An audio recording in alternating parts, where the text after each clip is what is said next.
I had so many notes of things that I wanted to talk about this weekend. And then this Syracuse thing, I really had a fear that Syracuse was going to lose to Dayton on Friday. I thought that was going to be, because you know how Syracuse is. They'll play really well against a team that is kind of, they'll play really well against a team that's highly ranked, and then they'll play against somebody that isn't ranked and they're kind of terrible, and they'll play terrible. Just kind of take it for granted, But right? they're not doing that right now. They're playing really well right now. Okay, so on the issue from Greg here, I think you need to back up the tape. You just said that even when this time comes that Trump says no more violence, there will still be violence, and it's his fault. I stand by that. I don't have to back the tape up. I totally stand by that. And it's part of when you're out there day in and day out and the rhetoric just gets stronger and stronger, you're putting things into the minds of people. And then it gets worse because there are two sides here.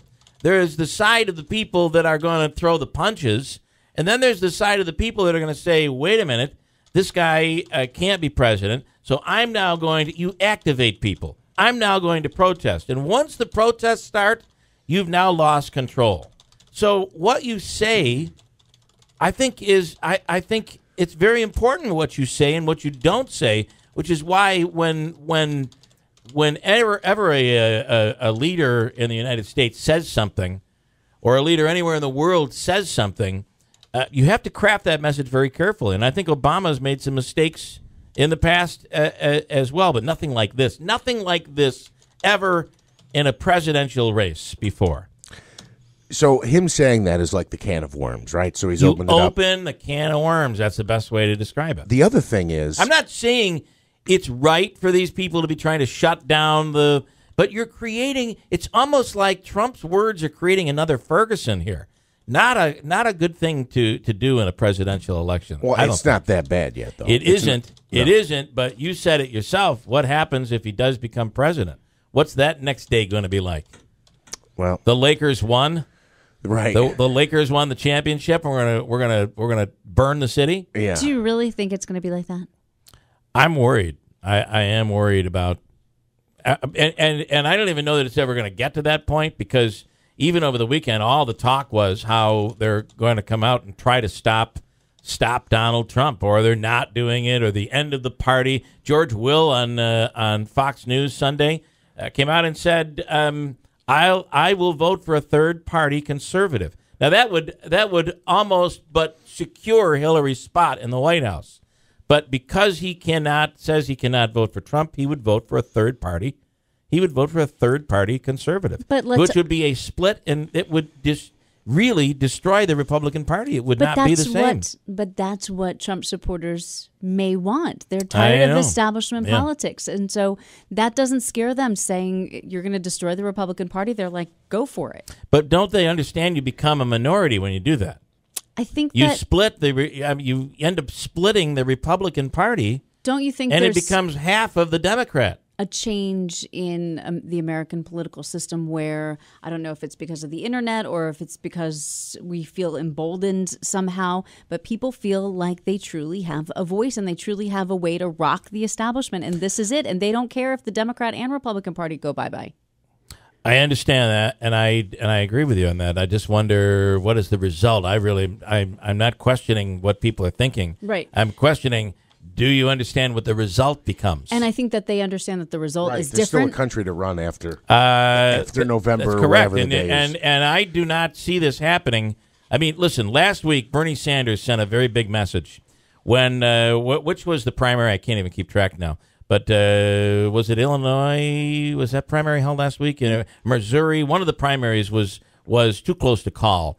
And he just said, let her have it. And he said, let her have it. Mm-hmm. I'm not going to fight it. To me, there was a big message sent there that, even though he's fighting and he said some things far more than anybody ever expected, he's still, there's a courtesy there. There is he realizes that she's probably going to be the nominee.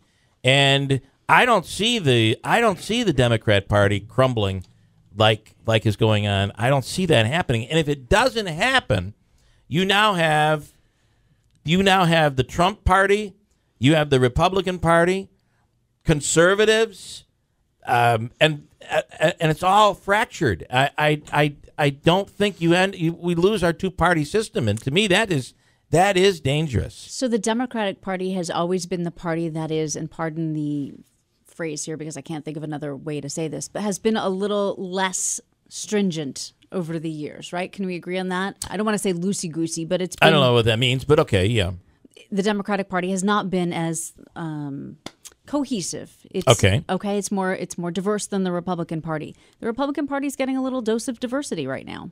It's getting shaken up, and some people love it, and some people hate it. I think it's the exact opposite. It's getting a dose of white, and that's the problem. Is that the Republican Party, which really determined they needed to be more diverse, is now becoming the party of white, and that is not going to. That doesn't put more people in the tent. It would lessen their... The establishment Republican Party is becoming white. The Donald Trump Republican Party is becoming more diverse. The polls that came out last week that if the election were held tomorrow, Bernie Sanders and Hillary Clinton, either one, would beat Donald Trump by 30 points. Mm-hmm.